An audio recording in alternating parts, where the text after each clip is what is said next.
Okay. You can have a garden in these rows. Yeah. Actually, Don't step on my squash. That was planted. Don't be that. He's a 93. 90 is 50. Okay, so enjoy all the nice space you have here. And so this was an experiment. We're just gonna roll. So this was an experiment. Last year I did a few extra wide rows. The year before I did just a couple. So I kind of even I get really nervous about doing too much too different. And so this is 28,000. So it's 90 inch from the center of the twin to the center of the twin. So it's 90 inch twins is the term we use, or sometimes I say 1080. 10 inches between the row unit and then 80 inches plant to plant. And so I came out and again randomly picked this, not on that end and not on that end, but they're all close together. And I thought, damn, this is really good corn. These are really nice ears. Even I like big ears, you know, I can just get enough of them. I like big ears. So this is pretty darn good. Now the field goes out here. So it's 45 inches this way and halfway to the deal there. So that's my little, I have to change the field calculation for the row spacing, so I try to be honest with it. So I harvested these and carry them back, or weigh them in the field. But I don't do any calculations because it's all in a spreadsheet. So I went home, you know, and my hand's shaking as I'm putting in the data. Damn, this is gonna be really good. And then I came back and added it up in the spreadsheet. Anybody want to guess what the combination of these guys yield in field average? 120. 28,000 was a planted population. Same population. Again, and same variety. this is like A third of the length. Yep. third of the length. With 2 rows, That's under 150. 195. So compared to 211, so this was a delight. This beat the hell out of the single row 60. I think a twin row 60 would have done better. Now, single row 60s are easy. You turn off active planters. You know how to do that. A little knob, you know, hit a button. Twin rows take another planter. That's the bigger deal. But the goal of this work is, okay, now I was disappointed. I thought, wait a minute, how can that be? Well, how that got to be is now there's only 21 plants. The other thing that was interesting, there's 11 on that side, okay, 11 plants, 1 wimpy guy. And over here, I got all these nice plants. But there's only 10 of them. And there should have been a third of 28. What's a third of 28?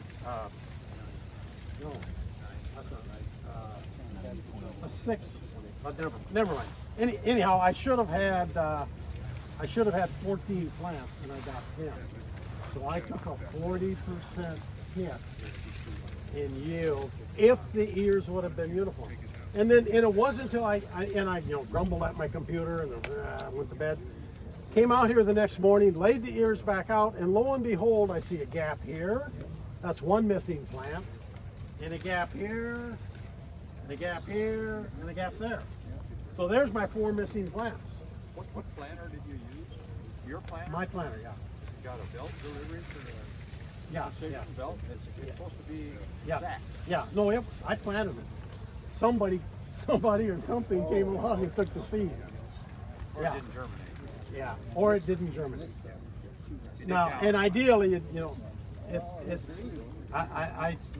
and we really haven't had any traffic in the field this way and all that. The other thing that was really interesting about this one is that all these ears look really uniform, right? I got to get to my graph. Bear with me. So this is a graph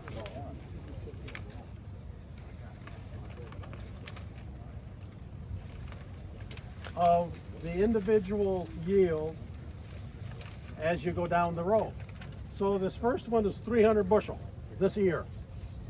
The next one is 200. The next one's 200. The next one is whatever. So they're all in the 200 range until you get down here, and this is 300.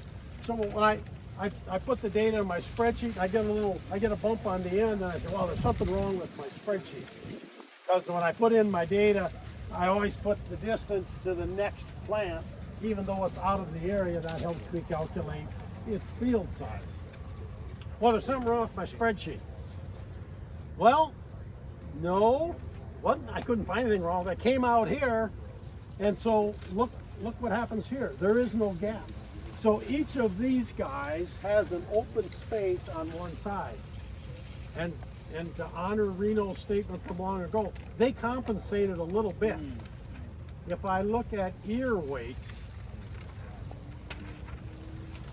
most of the ears are at around 200 bushel, and most of them are about 0.85.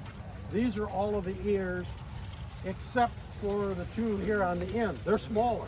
They're slightly smaller. This ear is a little lighter, and this ear is a little lighter, but it's in a smaller field. So it's yielding over 300. So this is a 300 bushel ear. Now, you can't do the coulda, woulda, shoulda thing, and first liar doesn't have a chance, but it begs the idea of what if these were ears in here, they wouldn't be this big. But if they were this big, where there wasn't a gap, this would be a 300 bushel row. And the other thing about this that was interesting to me is when I've done a little bit of work with twin rows, and I do this, and I always treat this as a separate row. I don't know how to do, I can't make my spreadsheet look at these adjacency. So I treat this as a row and that as a row. And that's really interesting because when I had east-west rows, the north side row was always significantly less than the south side row, because the sun starts out there and then in the summertime goes south of straight up and then comes back north. So I'm really about trying to, this is a solar collector. How can we make the solar collector work as good as possible? So I expected this to be really good, much to my surprise. And my friend Jack Boyer says there's no such thing as mistakes as long as you learn from them. So it wasn't a mistake, it was just a surprise. But the yield on this half was 185. The yield over here was 205. So there's 20 bushels per acre difference. And this is kind of at a 45-degree angle. So it's not north-south and it's not east-west. So I don't know what it would have been in a pure north-south version of that. Reno, you remember back in the triangle, when I first started planting there, I had all 4 dimensions. I may actually go back and repeat that because I think in twin rows, I think they care. I'm not sure they care as much in a single row. So if you were able to put something back in those skips, you'd get another 20 to 30% kick on each row. Is that right? If you didn't have the skip, I think so. 20% to 30%. Yeah. So that's pretty good. Yeah, well, I mean, the 60-inch was a disappointment, probably because the plants are too close together for this environment, because it was 56,000 population as far as the meter was concerned. This is back to 28,000. Each of these rows thought they were planted at 28,000. They just happened to be next, but they've got all this wonderful space out here. And so if in my goal, I've listened to all the environmentally oriented farmers, the regenerative guys. They love to talk about the bottom line and your costs and all that. My goal ultimately is to cause commercial growers to change their practices to have better soil treatment and all of that. That makes a difference. I love the gardeners, don't get me wrong, but if I can get big ag to change their practice, but I'm wasting my time and theirs when I try to talk to them about economics, because everybody has their own economics. The universal metric for a commercial grower is what's the yield. So I'm trying to figure out a way to find an extra 50 bushels field yield using the sunlight, and we talked about cooperation versus competition, and so I'm not done yet, and just being the same isn't really good enough, but this is a really tempting piece of space here. It's a really tempting place. You can run a little utility tractor down between these rows. I ran Reno's Gator down between it yesterday, just a joy, you know. I can, the 60-inch singles, I can run my little tractor. We'll talk about a little bit more about that in a minute, but anyhow, so that's that story. So the bottom line is, plant variability is a lot, and the plant variability journey, as you guys were talking on the side and all that, there's a lot of things that go into it. It doesn't care really too much about row width, I don't think. You got to do a good job of planting no matter what. As the plants get closer together, I think it gets to be more important. But my mission of harvesting sunlight, I got to be careful that I don't get too hung up in that. But I'm very encouraged when I see this kind of uniformity that says somehow the corn was happy with this kind of spacing. It begs the question, what if I kicked it up a little? What if I kicked it up? And if I just wanted to get an extra 50 bushels, if these sunlight bathed rows could handle a little more population in these individual rows, maybe we'd get there. I don't know. But and you fertilize at the same rate here? Yeah, yep. Nothing's, it's not twice as heavy for here or anything like that. We just uniform for the field. So we don't do anything special. Now, if you're a good factory manager, you say, wait a minute, I can fertilize this band. I don't have to fertilize this band. That means I'm not broadcasting it, you know, out of the back of a big applicator. But if I've got on-planter fertility, I can be very focused with it. And if I'm trying to grow soil or something else, I may have a motivation to only strip spray this. Now, if you're organic, you know, like Graham was last year, you don't have the spraying option. I came in and mowed this late this summer. I like the idea of, when you're really trying to not use chemicals, the mowing thing is one way to kind of hold back some of this stuff. And you could imagine that being a robotic operation and all that in a future where you weren't allowed to have chemicals. The other thing about this opportunity space is there are people that are finding pretty good luck with growing nitrogen. And then you shift them. You shift them a little bit, and you phase it over. So, Hey Bob, yep.